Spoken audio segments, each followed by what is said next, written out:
ममता बनर्जी ने कहा है कि नरेंद्र मोदी और भारतीय जनता पार्टी की जो केंद्र की सरकार है, इसने भारत को लूट लिया। और बात तो सही है, पेट्रोल के दाम तो बढ़े हुए हैं, लेकिन अब उनका ये स्टेटमेंट, उनका वक्तव्य जो है, उनके लिए गले की हड्डी बन गई है। केंद्र सरकार ने एक्साइज ड्यूटी घटा दिया।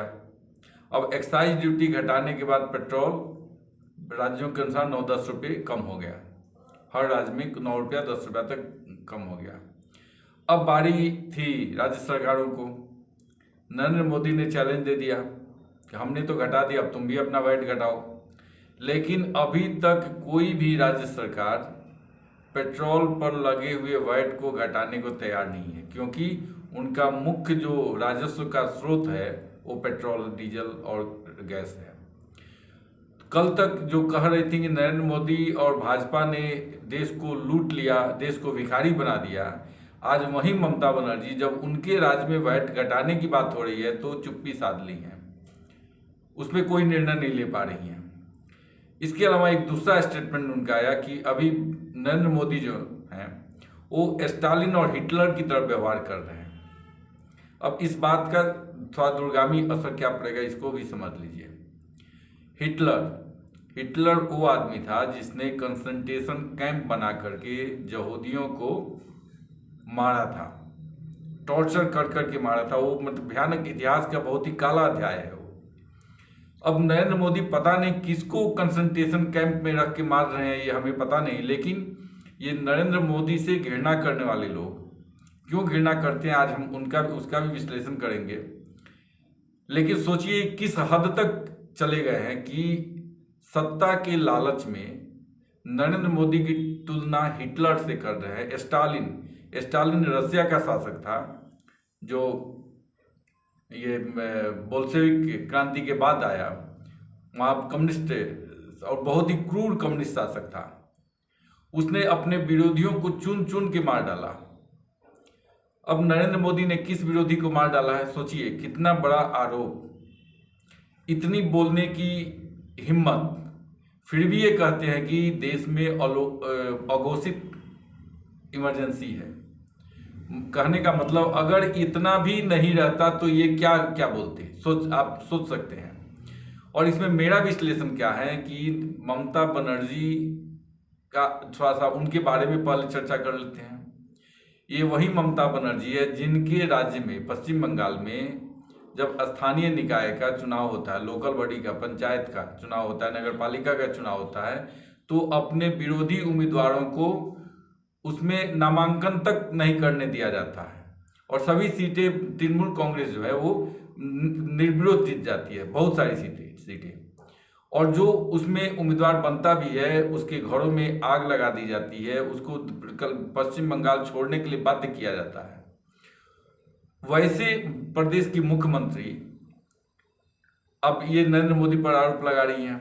इसके अलावा अभी जब इसके पहले जो विधानसभा चुनाव हुआ था, तो विधानसभा चुनाव के बाद वहाँ जो कंडीशन था वो अगर आपको याद होगा तो जिसने भी जिसके घर पर भाजपा का झंडा लगा हुआ था उसकी क्या दुर्गति इन्होंने बनाई, इनके कार्यकर्ताओं ने बनाई, वो मतलब हमें नहीं लगता है कि कोई भी भूला होगा।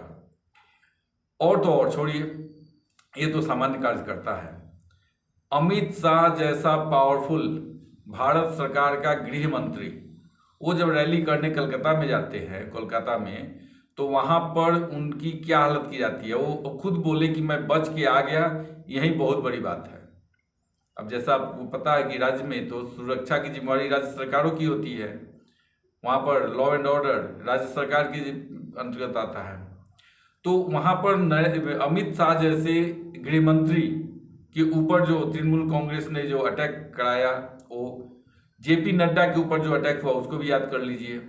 और तो और अभी जो बाबुल सुप्रियो तृणमूल कांग्रेस के ही सांसद बने हैं, उन्हीं को यादवपुर यूनिवर्सिटी में तृणमूल के गुंडों ने क्या हश्र किया था।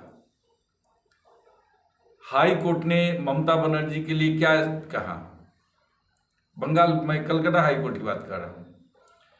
तो ये सारी बातें वो भूल गई हैं। उन्हें ये भी नहीं याद है कि उन्होंने कहा था कि ये जो दुर्गा पूजा के बाद जो मूर्ति का विसर्जन होता है वो उस दिन नहीं हो पाएगा, क्योंकि उस दिन मुसलमानों का कोई फेस्टिवल था। आज भी किसी की हिम्मत नहीं है कि पश्चिम बंगाल में जाकर के मालदा की जो घटना हुई थी उसको याद कीजिए। वहाँ पर दिन दहाड़े बम बनाते हैं, बम फूटते रहते हैं, फिर भी पुलिस कोई कार्रवाई नहीं कर सकती है। बहुत सारे लोग घरों से गायब कर दिए गए हैं, उसकी कोई FIR रिपोर्ट भी पुलिस नहीं लिखती है।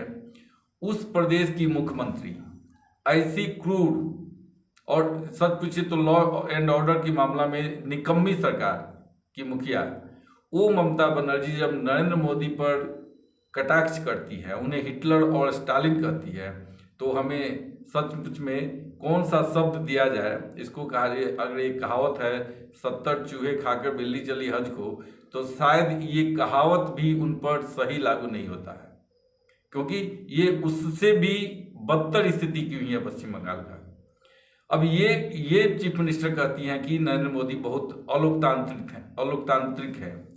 जिस प्रधानमंत्री को एक मुख्यमंत्री कहता है कि मैं उसे मिठाई खिलाऊंगी, मिट्टी का लड्डू खिलाऊंगी, फिर भी प्रधानमंत्री उसे दीदी दीदी बुलाते हैं।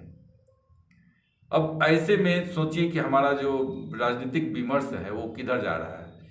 तो इसके पीछे वो नरेंद्र मोदी का विरोध नहीं है, ये एक ममता बनर्जी ही मात्र ऐसी नहीं है। अब आ जाइए, जो सबसे बड़ी विपक्षी पार्टी है कांग्रेस पार्टी, उसके जो मुखिया है राहुल गांधी।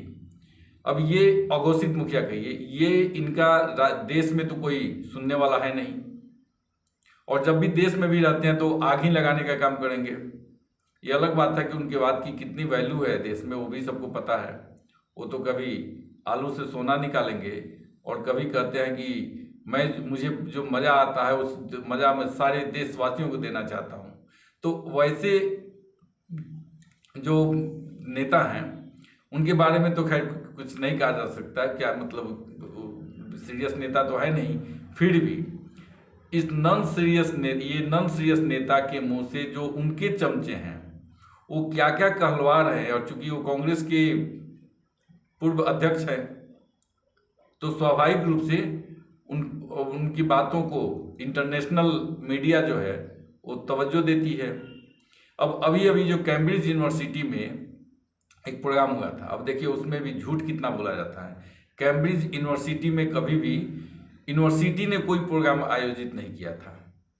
भारत में क्या प्रचार किया गया कि कैम्ब्रिज विश्वविद्यालय में वो एक सेमिनार आयोजन हुआ था, उसमें उन्होंने भारत के विरुद्ध में बात किया था। एक्चुअली वो भी उस जो आयोजक था वो भी एक भारत विरोधी व्यक्ति ने ही आयोजित किया था। उसमें भारत के कुछ और नेता भी गए हुए थे, जिसमें बिहार के तेजस्वी यादव भी थे। अब सोचिए, ये सारे भ्रष्टाचारियों का अड्डा, भ्रष्टाचारी लालू यादव का बेटा 9वीं फेल तेजस्वी यादव भी उसमें शामिल होता है, और ये जो जमानत पर निकले हुए राहुल गांधी, इन लोगों का एजेंडा क्या है वहाँ पर? क्या बोलते हैं राहुल गांधी कि भारत अब रहने के लिए नहीं रह गया है, वहाँ पर रहने लायक नहीं रह गया है। अब सोचिए, और जब आप ये पहली कोई घटना नहीं है, इसके पहले अमेरिका में भी उन्होंने ऐसा ही कुछ कहा था। तो बात यह है कि ये एक विपक्षी पार्टी, मुख्य विपक्षी पार्टी का जो मुखिया है, अघोषित मुखिया, वो जाता है और इंटरनेशनल मंच पर, अंतर्राष्ट्रीय मंच पर भारत के विरुद्ध विषवमन करता है। फिर भी भारत की मीडिया में उस पर वैसी चर्चा नहीं होती जैसी होनी चाहिए। और भारतीय जनता का भी देखिए कितना धैर्यवान। सच पूछिए, मुझे जो लगता है कि वैसे ऐसे नेताओं को भारत आने पर तो जूते मारने चाहिए। सब थोड़ा असंसदीय है, लेकिन ये उसके काबिल हैं। ये तुलना करते हैं कि नरेंद्र मोदी ने कहा था, नरेंद्र मोदी भारतीयों के बीच में कहा था कि हाँ पहले लगता था, बात सही भी है, सही में लगता था कि इस देश का कुछ नहीं होने वाला है। हम लोग उस पीड़ा को झेले हुए, हम लोग उसी समय में निकले हैं जब कोई मतलब एम्प्लॉयमेंट का कोई साधन ही नहीं था। आज ये बहुत बेरोजगारी करते हैं। बेरोजगारी तो हमारे जनरेशन ने भोगा है ना। खैर, अब राहुल गांधी का एक ये बन गया है उनका, मतलब ये एक होता है ना, हैबिचुअल ऑफेंडर हो गए ये। हमेशा जब भी भारत विदेश की धरती पर जाएंगे तो भारत के विरुद्ध में बात करेंगे। और विदेश में ही क्यों, अब जब देश में भी रहते हैं तो अभी वो अमेठी की जनता ने उन्हें अमेठी से लखेट दिया, चले गए साउथ। वहां जाकर के कभी कहेंगे कि उत्तर का, नॉर्थ का आम उन्हें अच्छा नहीं लगता है। उन्हें आम कहाँ का अच्छा लगता है? केरला का आम अच्छा लगता है, क्योंकि अमेठी की जनता ने तो उनको दे दिया, अपना सही हिसाब कर दिया। अब वायनाड की उनका आम अच्छा लगने लगा। इतना भी कहे तो चलो, आम तो जहाँ का भी अच्छा लगता है खाओ, लेकिन कहते हैं कि जो उत्तर भारत के लोग होते हैं वो सुपरफिशियल होते हैं, और दक्षिण भारत के लोग एक्चुअली रियल विजडम तो दक्षिण भारत के लोगों के पास है।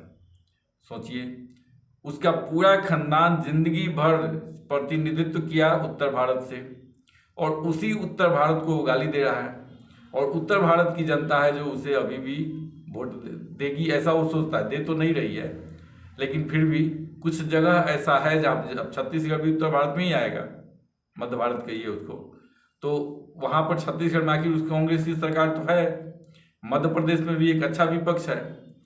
तो वैसे में जनता को सोचना होगा कि ऐसे जो शासक, ऐसे जो राजनीतिज्ञ हैं, उनकी बातों को कितना ध्यान दिया जाए और इन पर क्या प्रतिक्रिया व्यक्त की जाए। राहुल गांधी जैसा नेता जो मोदी विरोध करते करते ये भारत विरोध पर उतर आए हैं, आज मोदी जी प्रधानमंत्री हैं, कल तो कोई और होगा, लेकिन ये जो इम्प्रेशन बना रहे हैं भारत विदेशों में जाकर कि भारत रहने लायक नहीं रह गया है। तो भारत रहने लायक क्यों नहीं है? क्योंकि यहाँ की जो बहुसंख्यक जनता है हिंदू, वो बहुत ही सांप्रदायिक हो गई है। इनके कहने का मतलब यही है कि भारत की बहुसंख्यक जनता हिंदू जो है, सनातनी, वो सांप्रदायिक हो गई है, और यहाँ पर अल्पसंख्यकों के साथ बहुत ही अत्याचार होता है। अब देखिए, ये एक्चुअली क्या है, ये और कुछ नहीं है, ये भ्रष्टाचारी नेताओं को सत्ता से अलग रहने पर, जैसे मछली पानी में बिना लगती है वो मतलब तड़पने लगती है, तो इन लोगों को भी सत्ता से बाहर रहने पर ये तड़प रहे हैं। और तड़पते तड़पते अब इन्हें कहीं दिखाई नहीं दे रहा कि हाँ ये नरेंद्र मोदी को हराए कैसे। तो अब इनका एजेंडा क्या हुआ है सो समझिए, चाहे वो ममता बनर्जी हो या राहुल गांधी या और कोई भी विपक्षी दल, उसमें तेजस्वी यादव भी हैं। ये अब इन्हें समझ में आ गया है कि नरेंद्र मोदी के पीछे हिंदुओं का एक बहुत बड़ा जमात बहुत मजबूती से खड़ा है, और जब तक वो नरेंद्र मोदी के पीछे है, इन लोगों को सत्ता में आने की कोई दूर दूर तक भी उम्मीद नहीं है। ऐसे में ये अब क्या कर रहे हैं, जो पहला ये अभी नीतीश और जो तेजस्वी में चल रहा है, वो और कुछ नहीं है, ये इन विदेशी ताकतों के इशारे पर किया हुआ एक षड्यंत्र है। ये जातीय जनगणना क्यों? क्योंकि ये चाहते हैं जो हिंदू धर्म के नाम पर यूनाइटेड है, अभी धर्म के नाम पर इकट्ठा हुआ है, उसको जाति जाति में खंडित कर दो, और उससे क्या होगा कि हिंदुओं की ताकत कम हो जाएगी। तो अब मैं आपको बताता हूँ, ये जो मुस्लिम विमर्श है, खास करके जो देशद्रोही हैं, या उसमें कुछ मुसलमान का जो ये स्कॉलर्स है, इस्लामिक स्कॉलर्स, उनका भी बात सुनेगा तो क्या करते हैं, मैंने पहले भी बोल चुका है इस चीज़ को, कि 35 करोड़ दलितों को अलग कर देते हैं, है ना। तो 100 करोड़ में से 35 करोड़ तो सीधे बाहर चले गए, अब बचे 65 करोड़। और इस 65 करोड़ को भी ये क्या चाहते हैं कि उन्हें ये सवर्ण, पिछड़ा वर्ग, अति पिछड़ा वर्ग में डिवाइड कर दें। और ऐसे में आपकी ताकत क्या हो जाएगी, सब जाति जाति में जब डिवाइड करेंगे तो हर जाति की संख्या 10 करोड़ 12 करोड़ होगा।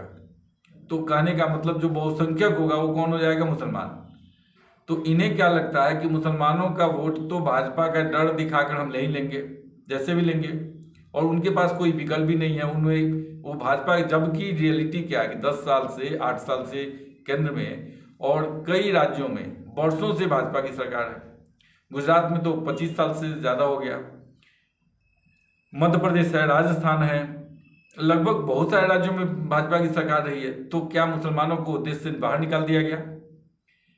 न तो ये मुसलमान समझते हैं, न मुस्लिम नेता उन्हें समझाना चाहते हैं, क्योंकि मुस्लिम नेताओं का भी रोजी रोटी जो चलता है ना, मुसलमानों में भाजपा का डर दिखा के ही चलता है।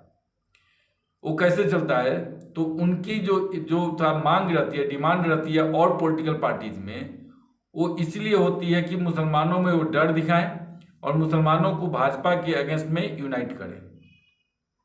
और ऐसा हो भी रहा है, ऐसा नहीं है कि इसका असर नहीं है। और इसीलिए ये 70 साल से जो सत्ता में रहे, उन्होंने कभी मुसलमानों को मतलब शिक्षित नहीं होने दिया। बहुसंख्यक मुस्लिम जनता जो है आज भी अशिक्षित है और उनका कोई विकास नहीं होता है।